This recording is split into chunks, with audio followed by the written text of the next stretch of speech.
తెస్సలోనికీయులకు రాసినటువంటి మొదటి పత్రిక మనము మీకు ఆల్రెడీ నేను యాప్ గురించి నేను చెప్పాను కాబట్టి మీరు యాప్‌లో గూడా చాలా విషయాలు మీరు చదువుకోవచ్చు, నేర్చుకోవచ్చు. అయితే క్లుప్తంగా మనము నేర్చుకుందాం. కొన్ని విషయాలు మనం నేర్చుకుందాం. తెస్సలోనికే పత్రిక ఎవరు రాశారు? ఎందుకు రాశారు? ఎప్పుడు రాశారు? అన్న విషయాలన్నీ మనము కొంత సమయం మనం ధ్యానం చేద్దాం. అదే రీతిగా మరి రాబోయే రోజుల్లో రెండవ తెస్సలోనికే కూడా అంటే ఫస్ట్ తెస్సలోనిక నుంచి కంటిన్యూయేషన్‌గా రెండో తెస్సలోనిక కూడా మనం చదువుకుందాం. కాబట్టి మీరు మరి దయచేసి క్రమం తప్పకుండా వీటిని వినగలిగితే బావుంటుందని మరి నేను ఆశిస్తూ ఉన్నాను. ప్రియమైనటువంటి వారలారా, తెస్సలోనికీయులకు రాసినటువంటి మొదటి పత్రిక ఏంటంటే, తెస్సలోనికయ అనేటువంటి సంఘము లేదా తెస్సలోనిక అనేటువంటి పట్టణంలో ఉన్నటువంటి వారికి అపోస్తలుడైన పౌలు ఈ యొక్క పత్రికను రాశాడు.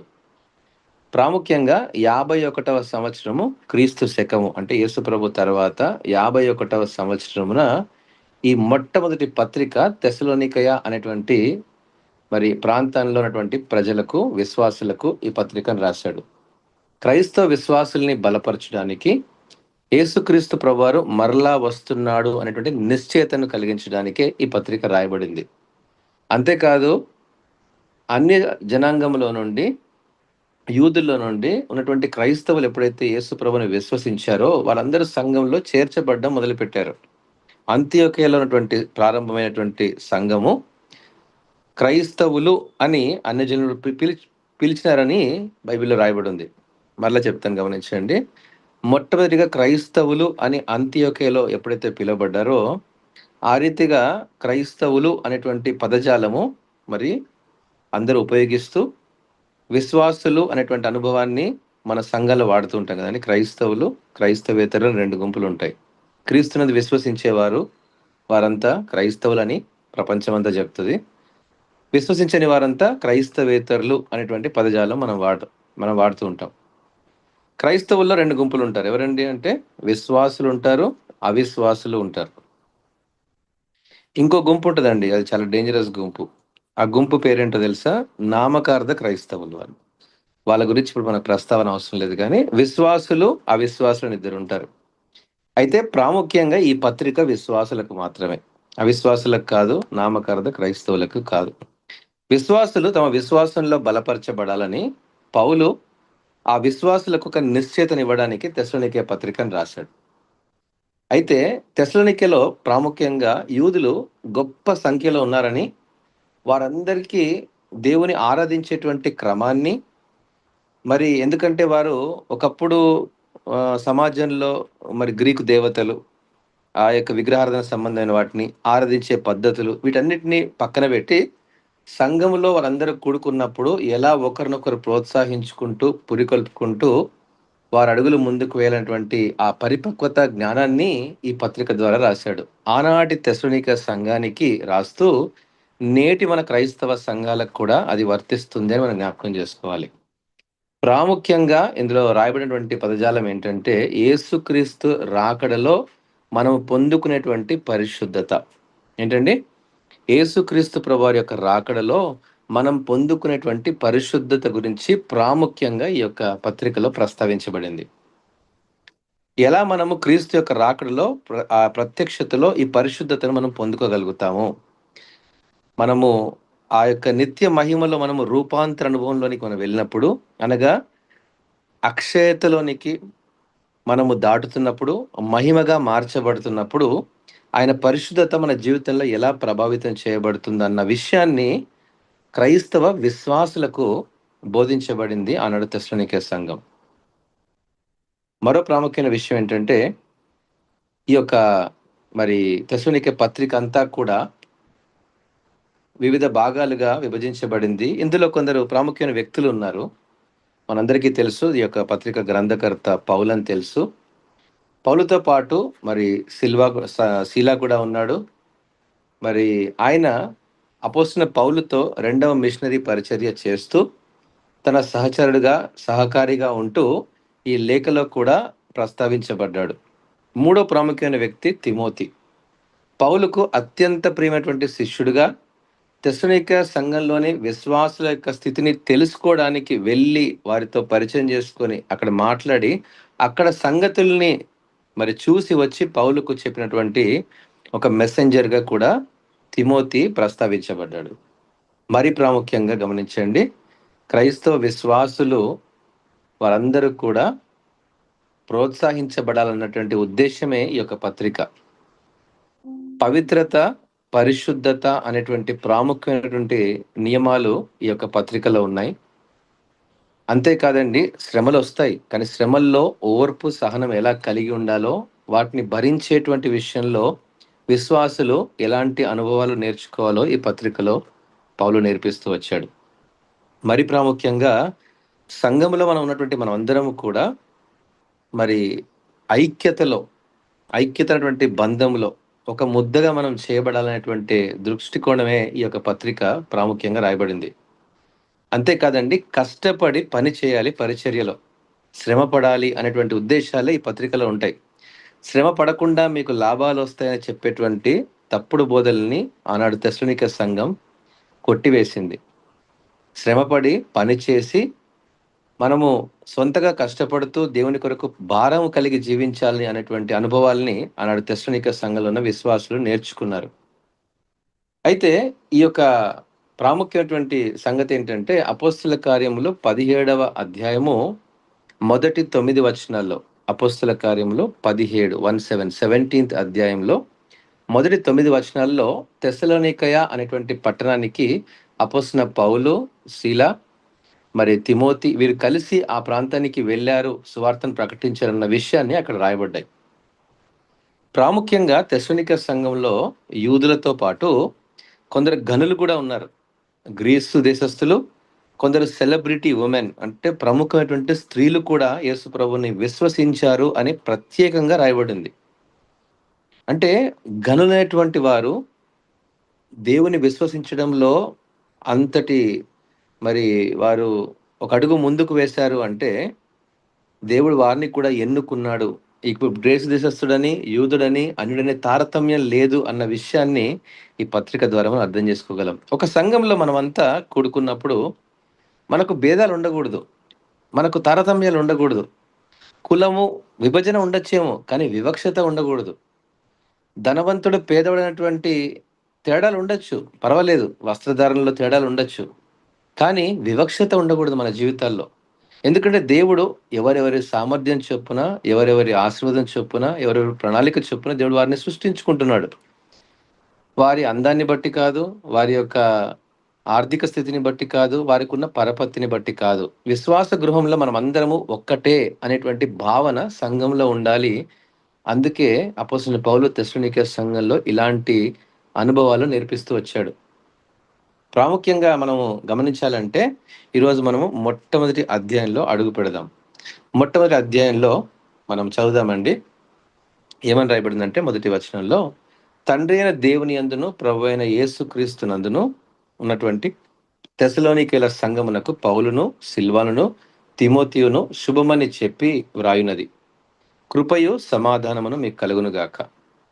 విశ్వాసముతో కూడిన మీ పనిని, ప్రేమతో కూడిన మీ ప్రయాసమును, మన ప్రభు అయిన యేసుక్రీస్తునందలి నిరీక్షణతో కూడిన మీ ఓర్పును మేము మన తండ్రి అయిన దేవుని ఎదుట మానక జ్ఞాపకము చేసుకొనుచు, మా ప్రార్థనల యందు మీ విషయమై విజ్ఞాపనము చేయుచు, మీ అందరి నిమిత్తము ఎల్లప్పుడూ దేవునికి కృతజ్ఞతాస్తుతులు చెల్లించుచున్నాము అని రాయబడింది. ఈ యొక్క 2వ వచనంలో ప్రాముఖ్యమైన 3 సంగతులు ఉన్నాయి. మొదటిది విశ్వాసముతో కూడిన మీ పని. 2వ అంశము ప్రేమతో కూడిన మీ ప్రయాస. 3వది ప్రభు అయిన యేసుక్రీస్తునందలి నిరీక్షణతో కూడినటువంటి మీ ఓర్పు. ఈ 3 అంశాలు చాలా లోతైనటువంటి అనుభవాలన్నీ జ్ఞాపకం చేస్తున్నాయి. ఆనాడు తెస్సలోనిక సంఘానికి నేర్పిస్తూ, నేడు మన సంఘాలు, మన క్రైస్తవ విశ్వాసుల కుటుంబాలకు ఈ 3 చాలా ప్రాముఖ్యమైన ప్రయోజనం వెళ్ళారు. ఏంటంట, మొదటిది విశ్వాసముతో కూడినటువంటి మీ యొక్క పరీక్ష. విశ్వాసముతో కూడిన మీ పరీక్ష. 2వది ఏంటిది? ప్రేమతో కూడిన మీ ప్రయాసం. 3వది యేసుక్రీస్తునందలి నిరీక్షణతో కూడినటువంటి మీ ఓర్పు. ఈ 3 విషయాలు తెస్సలోనిక సంఘం చాలా అద్భుతంగా నేర్చుకుంది అన్న విషయాన్ని పౌలు తిమోతి ద్వారా విన్నాడు. నేర్చుకున్నాడు, గ్రహించుకున్నాడు. వారిని బట్టి చాలా సంతోషించాడు. ఈరోజు ఈ గ్రూప్‌లో జాయిన్ అయినటువంటి ప్రార్థనలో జాయిన్ అయినటువంటి ఒకవేళ ప్రార్థన వినేటువంటి ప్రతి ఒక్కరిని నేను ప్రశ్న అడుగుతున్నాను. ఈ 3 మన దైనందిన జీవితంలో, ఆత్మీయ జీవితంలో ఉన్నాయా అని ఒకసారి ప్రశ్న వేసుకున్నప్పుడు చాలా సార్లు ఉండవు ప్రియమైన బిడ్డలారా. ఎందుకంటే విశ్వాసముతో కూడినటువంటి మన యొక్క అనుభవాలు పనిని జరిగించేటువంటి క్రియారూపకంగా ఉండాలి. యాకోబు అంటాడు 2:17 ఏమంటాడు? క్రియలు లేని విశ్వాసం అంట మృతమైంది అని రాయబడింది. విశ్వాసం కేవలం మనసులో ఉండేటువంటి నమ్మకం కాదు. అది ఒక కార్యరూపం దాల్చేది. నిజమైనటువంటి విశ్వాసం కార్యాన్ని జరిగిస్తది. అందుకే పౌలు అంటాడు వర్క్ ఆఫ్ ఫెయిత్ అంటాడు.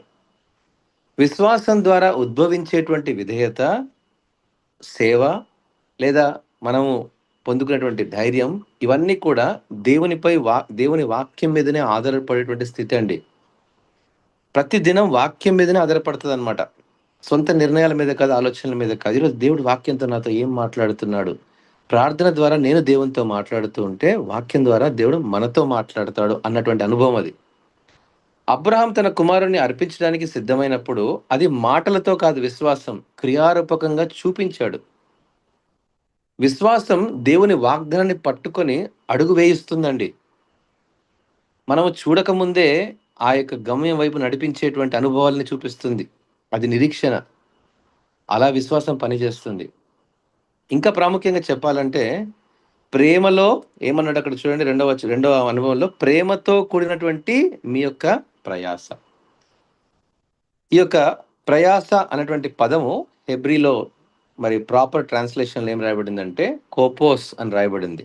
లేబర్ అని ఇంగ్లీష్లో ఉంటుంది. అంటే దీని అర్థం ఏంటంటే ఈ శ్రమ పడడము, ప్రయాస పడడము అంటే మీనింగ్ ఏంటంటే అలసట వచ్చేంత వరకు శ్రమ పడడం అనమాట. అంటే ప్రేమ సులభమైనటువంటి ఒక భావమే.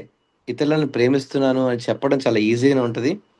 ఒకవేళ ఎవరైనా మన ఇంటికి గెస్ట్లు వచ్చారనుకోండి, మొదటి రోజు ఉన్న ప్రేమ బహుశా రెండో రోజు అంత ఉండకపోవచ్చేమో. మూడో రోజు బహుశా తగ్గిపోతుంది. ఎందుకంటే అలవాటైపోతుంది. ప్రేమ వాస్తవానికి త్యాగంతో కూడినటువంటి సేవను బట్టి ఉంటుంది ప్రేమ.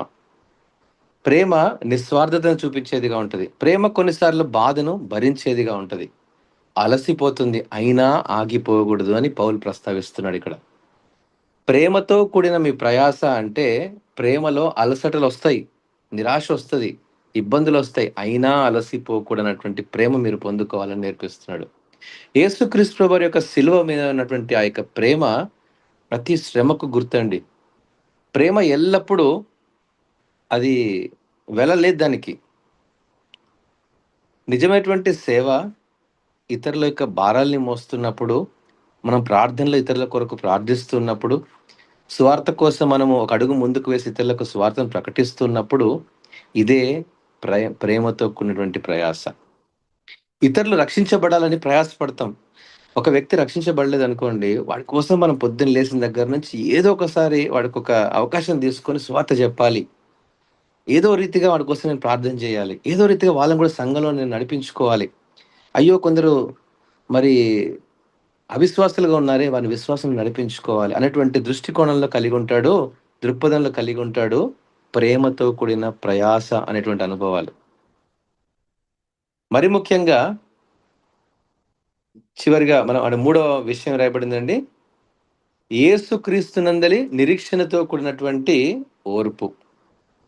యేసు ప్రభు ఎప్పుడొస్తాడయ్యా అంటే ఇంకా రావట్లేదు అనేటువంటి మాట ప్రతిరోజు లేసామంటే ఇంకా రాలేదు అంటే బహుశా రేపు వస్తాడేమోలే, బహుశా ఈ మంత్ రాడేమోలే. ఆదివారం సంఘంలో ఉన్న పాస్టర్ గారు ఏమంటారండి, అమ్మా మరలా వచ్చే ఆదివారం 8 గంటలకు ప్రార్థనలో కలుసుకుందాం అంటే వచ్చే ఆదివారం దాకా యేసు ప్రభు రాదనే కదా. ప్రియమైన బిడ్డలారా, 3 సంవత్సరాల తర్వాత మనం ఒక మంచి ఇల్లు కట్టుకుందాం అంటే అర్థం ఏంటిది? ఈ 3 సంవత్సరాలు యేసు ప్రభు రాదు, నేను ఇల్లు కట్టుకుంటున్నాను. అదే కదా మన ఉద్దేశం. అలా కాదు. ఒక క్రైస్తవ విశ్వాసి యొక్క బలమైనటువంటి ఆలోచనలు ఎలా ఉంటాయంటే, ప్రభువా నీ చిత్తమైతే, నీ రాకడ ఆలస్యమైతే నేను ఈ కార్యాన్ని జరిగించుకుంటాను అనేటువంటి నిరీక్షణలో జీవిస్తాడు. ఆనాడు తెస్సలోనిక సంఘం అలా జీవించింది. అలా అనుభవాన్ని చూపించింది ప్రియమైన బిడ్డలారా. నేను ప్రభా నీ రాకడ ఆలస్యం అయితే నేను మరలా ఒక ఆదివారం నేను నీ సన్నిధికి వస్తాను. నీ రాకడ ఆలస్యం అయితే నేను నా భవిష్యత్తులో పలానటువంటి ఉద్దేశాలతో అడుగు ముందుకు వేస్తాను అనేటువంటి అనుభవాలు. అంటే ప్రతీది కూడా ఆయన రాకడతో ముడిపెట్టేటువంటి అనుభవాలు. అది నిరీక్షణతో కూడినటువంటి ఓర్పు అని గ్రహించాలి. పేషెన్స్. పేషెన్స్ అంటే ఏంటండి అది? ఒక ఒక సహనముతో కలిగినటువంటి ఓర్పును జ్ఞాపకం చేస్తుంది. అంటే ప్రతి విషయంలో సహనం ఎలా ఉంటదంటే, ఇంక రాకడ ఆలస్యంగా ఉంది కాబట్టి పర్వాలేదు. నేను దేవుని మీద ఇంకొంత సమయం ఆధారపడతాను. పర్వాలేదు, నేను ఇంకొంత సమయం ఒక అడుగు ముందుకు వేస్తాను. వాస్తవంగా చెప్పాలంటే ప్రియ దేవుని బిడ్డలారా, ఆది సంఘము ఎప్పుడైతే ఈ పత్రికలు రాయబడ్డాయో అంటే 51వ సంవత్సరం క్రీస్తు శకంలో రాయబడినప్పుడే ఆది సంఘం రాకడ కొరకు సిద్ధపడిపోయింది. ఎలా సిద్ధపడిందంటే ఇక రేపో, మాపో అని సిద్ధపడిపోయిందంట. ఎందుకంటే వారు స్థిర ఆస్తుల్ని అమ్మేసి, మాకింక భూమి మీద ఏమొద్దయ్యా, మేము పరలోకంలో మాకు నిత్యమైన గృహాలున్నాయి. అక్కడికెళ్ళిపోతాం మేము అని వారు భూ సంబంధమైనటువంటి వాటిని విడిచిపెట్టి శిష్యుల పాదాల దగ్గర తీసుకొచ్చి పెట్టేశారు. అంటే ఆనాడే సంఘం సిద్ధపడిపోయింది రాకడ కొరకు. కానీ 2026లో కూడా మనం ఈ వాక్యం చదువుతున్నాము అంటే దాని అర్థం ప్రియ దేవుని బిడ్డలారా, సంఘం ఇంకా సిద్ధపాటులో లేదు అని అర్థం. సిద్ధపడడానికి కూడా ప్రయాస పడట్లేదు అని అర్థం. తెస్సలోనిక సంఘము ఆనాడే 51వ శతాబ్దంలోనే సిద్ధపడితే 2026లో మనము ఇంకెంత వేడి, ఇంకెంత ఉత్సాహం, ఇంకెంత అగ్ని జ్వాలలు మన సంఘాల్లో రగిలించబడాలో ఒకసారి ఆలోచన చేయండి. నేటి మన క్రైస్తవ సంఘాల్లో లేనటువంటి స్థితి ఇదే. రాకడ కొరకు తలంపులు లేవు. పశ్చాత్తాప హృదయాలు లేవు. ఆయన రాకడ కొరకు సిద్ధపడేటువంటి వాక్య భాగాలు లేవు. ఎంతసేపు వీటన్నిటికి తప్ప మిగతా విషయాల మీద ఎక్కువ ఫోకస్ ఉంది కానీ, నేను దేవుని కొరకు నేను ఎదురు చూసేటువంటి ఆనాడి ఆది సంఘ విశ్వాసుల్లా నేను ఉండాలి అనేటువంటి దృష్టికోణం ఈరోజు విశ్వాసుల్లో ప్రతిదినము నీరు గారిపోతుందని మనం గ్రహించగలగాలి. అందుకే ఏమని రాయబడింది చూడండి, మన ప్రభు అయిన యేసుక్రీస్తునందలి నిరీక్షణతో కూడిన మీ ఓర్పు మన తండ్రి అయిన దేవుని ఎదుట మానక జ్ఞాపకం చేసుకొనొచ్చు. ప్రతి దినము నేను నా ప్రార్థనలో నేను జ్ఞాపకం చేసుకుంటున్నానని ఆనాడు తెస్సలోనిక సంఘం ఇటువంటి నిరీక్షణలో ఉంది ప్రియమైన బిడ్డలారా. ఇక్కడ 3 ప్రాముఖ్యమైన విషయాలు ఉన్నాయి. మొదటిది విశ్వాసం, రెండవది ప్రేమ, మూడవది నిరీక్షణ. విశ్వాసం క్రీస్తు చేసినటువంటి ఆ యొక్క కార్యాన్ని గ్రహిస్తుంది. విశ్వాసము మన రక్షణ కార్యాన్ని వెల్లడి చేస్తుంది. విశ్వాసం క్రియారూపకంగా అది వెల్లడి చేస్తుంది. రెండవది ఏం చూసాము? ప్రేమ. అంటే విశ్వాసం అనేది మన యొక్క పాత జీవితాలని విడిచిపెట్టినటువంటి నవీన స్వభావాన్ని ధరించుకున్నటువంటి ఆ యొక్క మరి కృప వైపు, రక్షణ వైపు నడిపిస్తుంటే, ప్రేమ ఏం చేస్తుంది అంటే ఆ పొందుకున్నటువంటి విశ్వాసంలో ఇతరులను ఎలా ప్రేమించాలో అనేటువంటి స్థితిని జ్ఞాపకం చేస్తుంది. మూడవది నిరీక్షణ. అంటే ఈ ప్రేమలో మనం కొనసాగుతూ సంఘంలో మనము ఆత్మీయ కుటుంబాల్లో కట్టబడుతూ ఒకనాడు క్రీస్తును చేరుకోవాలి. The first one is faith, love and hope. Faith అంటే ఏంటండి? It resembles salvation. Love resembles sanctification and hope resembles glorification. So ఇక్కడ 3 విషయాలు ఉన్నాయి. Faith looks upward, love looks outward, but hope looks forward. మీ అందరికి అర్థమైంది అనుకుంటున్నాను కదా. సో ఈ 3 ప్రాముఖ్యమైన విషయాలు మనం నేర్చుకున్నాం ఇక్కడ. విశ్వాసముతో కూడినటువంటి పని, ప్రేమతో కూడిన ప్రయాసము, క్రీస్తు యేసునందలి నిరీక్షణతో కూడిన ఓర్పు. ప్రేమతో కూడిన పని, విశ్వాసముతో కూడిన పని, ప్రేమతో కూడిన ప్రయాస, క్రీస్తు యేసునందలి నిరీక్షణతో కూడిన ఓర్పు. The work of faith, the labour of love, patience of hope. ఈ యొక్క వర్క్ ఆఫ్ ఫెయిత్ ఎవరిస్తారు మనకి? యేసుక్రీస్తు ప్రభువారి ద్వారా పొందుకున్న విశ్వాసము తండ్రిని గణపరిచేదిగా ఉంటది. అంతేకాదు ప్రేమతో కూడిన మన ప్రతి ప్రయాస ఏం చేస్తుంది? యేసుక్రీస్తు ప్రభువారి యొక్క స్వభావాన్ని ప్రతిబింబజేస్తుంది. మూడోది నిరీక్షణతో కూడినటువంటి మన యొక్క ఓర్పు ఎవరిస్తారు మనకి? పరిశుద్ధాత్మ ద్వారా ఇచ్చేటువంటి స్థిరత్వము అని గ్రహించగలగాలి. ఇవన్నీ ఇందులో చూడండి, తండ్రి, కుమారుడు, పరిశుద్ధాత్మ, ఈ 3 మమేకమైపోయి ఉన్నాయి ఇక్కడే. మొదటిది ప్రేమతో కూడిన మన పని అంటే తండ్రి యొక్క కార్యాన్ని మనం జరిగిస్తున్నాము. రెండవది, మనము ప్రేమతో మన ప్రయాసాన్ని మనము వెచ్చిస్తున్నామంటే, కుమారుని యొక్క ప్రేమను మనం జత చేస్తున్నాము. నిరీక్షణలో ఓర్పు ఉంది అంటే, పరిశుద్ధాత్మ యొక్క శక్తి కార్యాలు అక్కడ జరుగుతున్నాయని గ్రహించగలగాలి. ఈరోజు ఒకవేళ మన విశ్వాసం కేవలం నామకార్థంగా ఉంటే, ఇవన్నీ మన జీవితంలో ఇదంతా అర్థం కాదండి. ఇదంతా ఏదో మీకు ఏదో అనేదో కొత్త భాష మాట్లాడుతుండేమనిపిస్తది. ఒకవేళ ప్రేమలో మనకు ఓర్పు, సహనం లేనటువంటి స్థితి మనలో ఉందనుకోండి, ఇవన్నీ కూడా ఊరికే నామకార్థంగా ఒక నిమిషం అలా విని వెళ్ళిపోయేలా ఉంటది.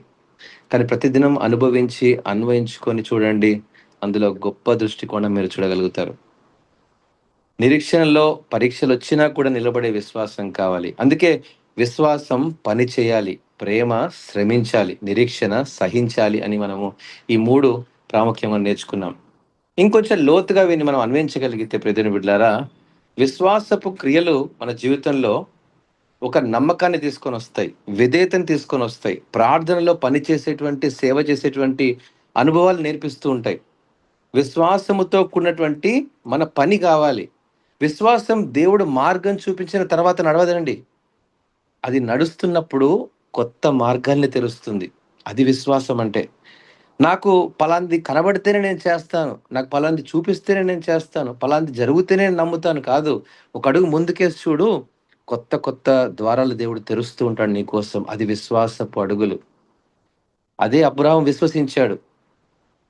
ఎక్కడికెళ్తున్నాడో తెలియదు. ఏం చేయబోతున్నాడో తెలీదు దేవుడు, కానీ ఒక అడుగు ముందుకు వేశాడు. దేవుడే ద్వారాలు తెరిచాడు. యెహోవా చూచుకొనును. దేవుడు చూసుకున్నాడు.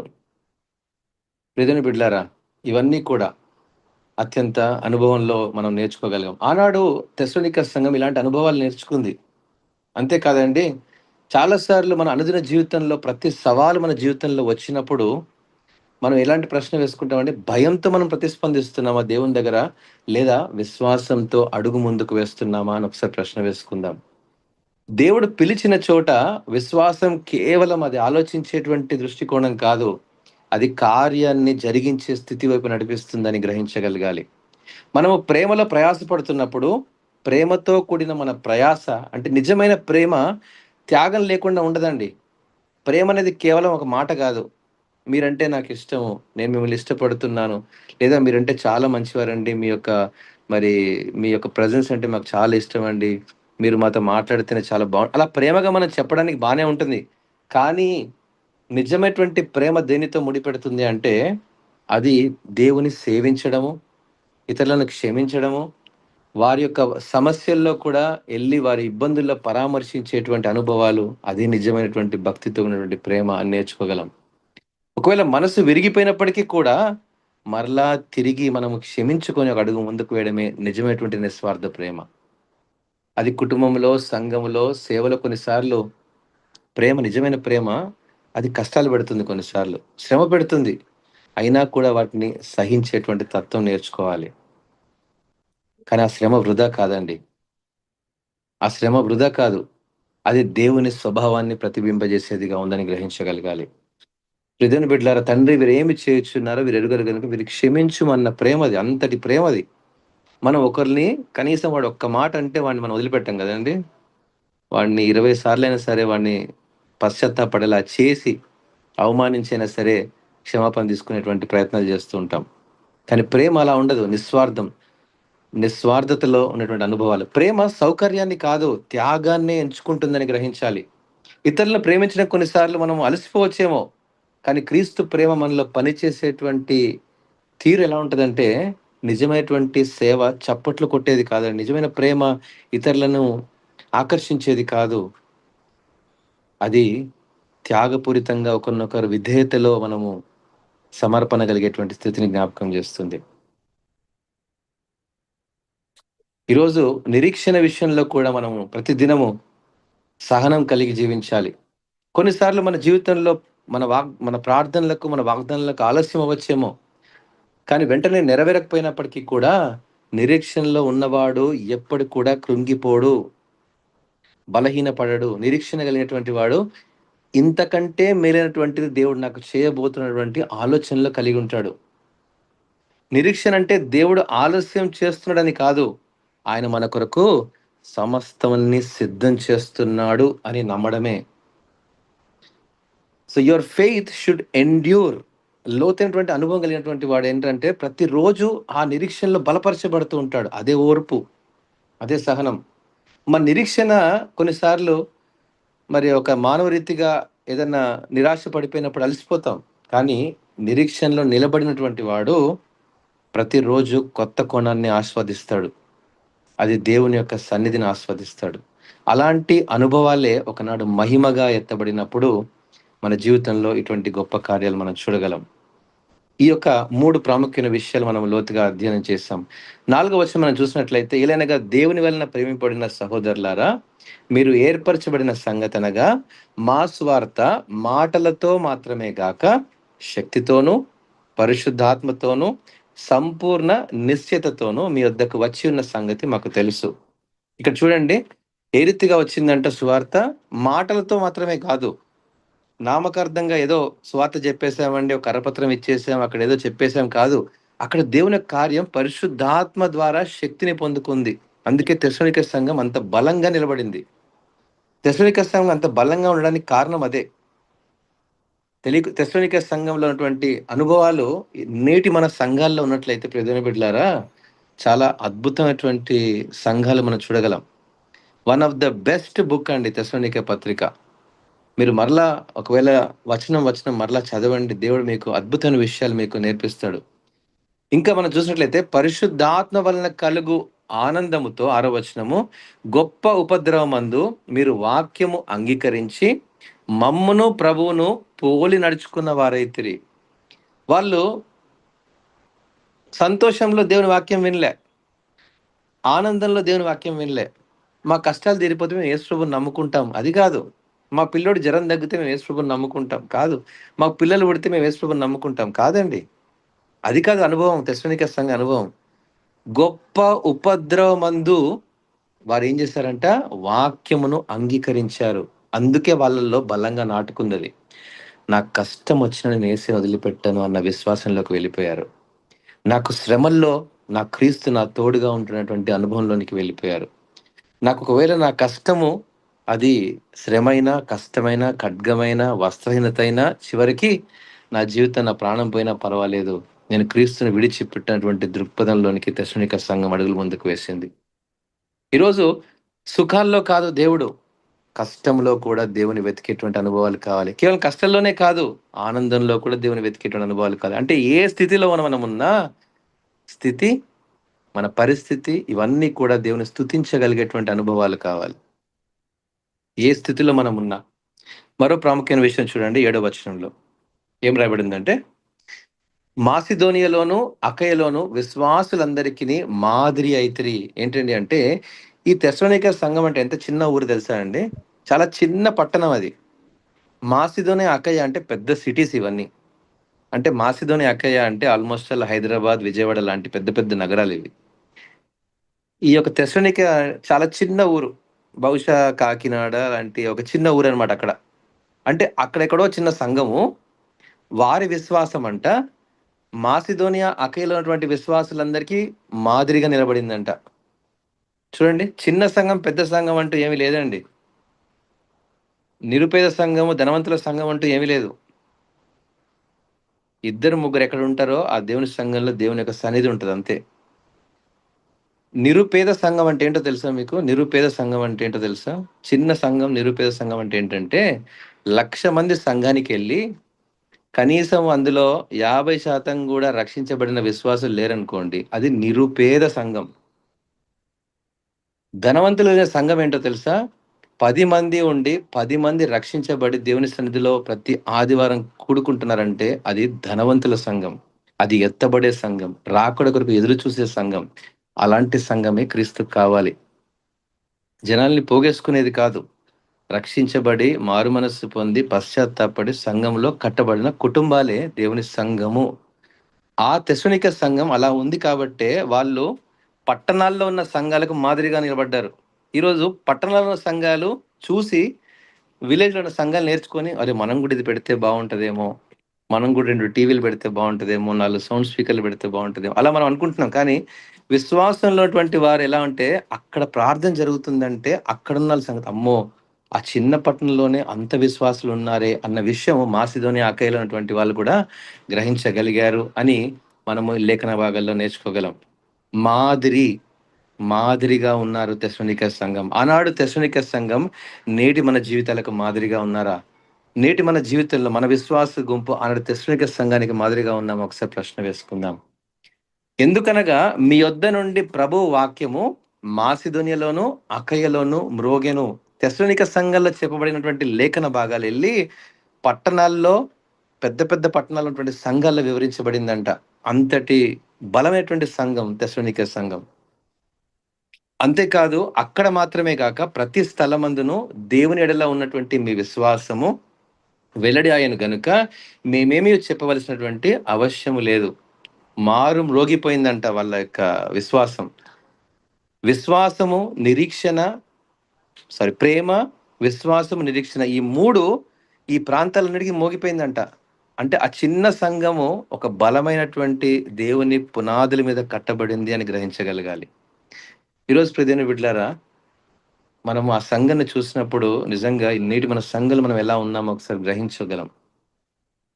మరి 9వ వచనము, 10వ వచనం చూసినట్లయితే ఏం రాయబడిందంటే, మీ యొద్ద మాకెట్టి ప్రవేశము కలిగెనో అక్కడి జనులు మమ్మల్ని గూర్చి తెలియజెప్పుచున్నారు.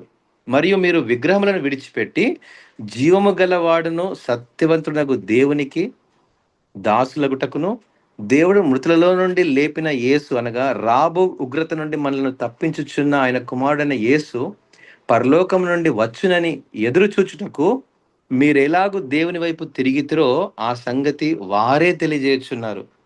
ఏమని రాయబడిందండి? వాళ్ళు ఏం చెప్తున్నారంట, మాసిదోనియ, అకయలో వాళ్ళు ఆ చిన్న సంఘం అండి. వాళ్ళంతా విగ్రహాలు విడిచిపెట్టి దేవుని వైపు తిరిగారంట. అంతేకాదు వాళ్ళు రాకడ కొరకు ఎదురు చూస్తున్నారు. The anticipating church. It's not just a suffering church, but it is also an anticipating church. అది కేవలం శ్రమలతో కూడిన సంఘం మాత్రమే కాదు గానీ, రాకడ కొరకు ఎదురు చూసే సంఘంగా ఆనాడు తెస్సలోనిక సంఘం ఉంది. ఈ విషయాన్ని వాళ్ళు చెప్పుకోవట్లేదు. సెల్ఫ్ డబ్బా కొట్టుకోవట్లేదు ఇది. వేరే వాళ్ళు వీళ్ళ గురించి చెప్తున్నారంట. వేరే వాళ్ళు చెప్తున్నారంట, వాళ్ళు అప్పుడే రాకడకి సిద్ధపడిపోయారురా బాబు, తెస్సలోనిక సంఘం ఎత్తబడడానికి రెడీగా ఉంది అని మాసిదోనియ, అకయ సంఘాలు చెప్పుకుంటున్నాయి. అంతటి సాక్ష్యం. ఈరోజు ఈ యొక్క పాఠ్య భాగం నేను ముగించే ముందు ప్రియమైన బిడ్డలారా, ఈ యొక్క 10వ వచనం కూడా చదివి నేను ముగిస్తాను. గమనించండి. దేవుడు మృతులలో నుండి లేపిన యేసు అనగా రాబో ఉగ్రత నుండి మనల్ని తప్పించుచున్న ఆయన కుమారుడైన యేసు పరలోకము నుండి వచ్చునని ఎదురు చూచుటకు మీరేలాగూ దేవుని వైపు తిరిగితిరో ఆ సంగతి వారే తెలియజేయుచున్నారు. మనము క్రీస్తునందు విశ్వసించినటువంటి మన జీవితాలు మన గురించి ఇతరులు ఏమనుకుంటున్నారు అంటే, అయ్యో! వాళ్ళు తమ జీవితాల్ని మార్చేసుకున్నారు. వాళ్ళు రక్షించబడ్డారు. దేవుని కొరకు ఎత్తబడే గుంపులో ఉన్నారు అనేటువంటి రక్షణ సునాదం మన జీవితాల ద్వారా ప్రతిబింబించబడుతుంది. Your life is echoing the gospel. You are the fifth gospel. నువ్వు 5వ సువార్తగా నీ జీవితాన్ని సువాసనగా వెదజల్లుతున్నావు. ఈరోజు నీ రక్షించబడిన జీవితం ద్వారా ఇతరులు నిన్ను చూసినప్పుడు క్రీస్తు వైపు నడిపించబడుతున్నారు. ఈరోజు రక్షించబడిన నీ కుటుంబం ద్వారా, నీ ప్రార్థనల ద్వారా, నీ సంఘ జీవితం ద్వారా ఇతరులు చూసినప్పుడు క్రీస్తు వైపు మళ్ళించేటువంటి అనుభవాలు సమాజంలో కనబడుతుందని గ్రహించగలగాలి. అరే వీళ్ళలాగా ఉండొద్దురా అని కాదు, వీళ్ళలాగా ఉండాలి అనే స్థితిలోనికి మనము జీవించగలగాలి ప్రియమైన బిడ్డలారా. ఇటువంటి జీవితం నేను జీవించకపోతే ఎలా? ఇలాంటి క్రైస్తవుడు నేను జీవించకపోతే ఎలా? అనేటువంటి మరి ఇతరులు చూసినప్పుడు మనల్ని ఎలా మనం ప్రతిబింబిస్తున్నాం? Are we living like that? మనం నిజంగా అలా జీవించగలుగుతున్నాం? ఒకసారి ప్రశ్న వేసుకుందాం. ప్రియమైన బిడ్డలారా, ఈ యొక్క అనుభవాలని బట్టి దేవుడు ఈ యొక్క మొదటి అధ్యాయాన్ని దేవుడు దీవించును గాక. ప్రభు చిత్తమైతే మళ్ళా 2వ అధ్యాయంలో మనం ముందుకు వెళ్దాము. రేపటి దినమున ప్రార్థన చేసుకుందాం.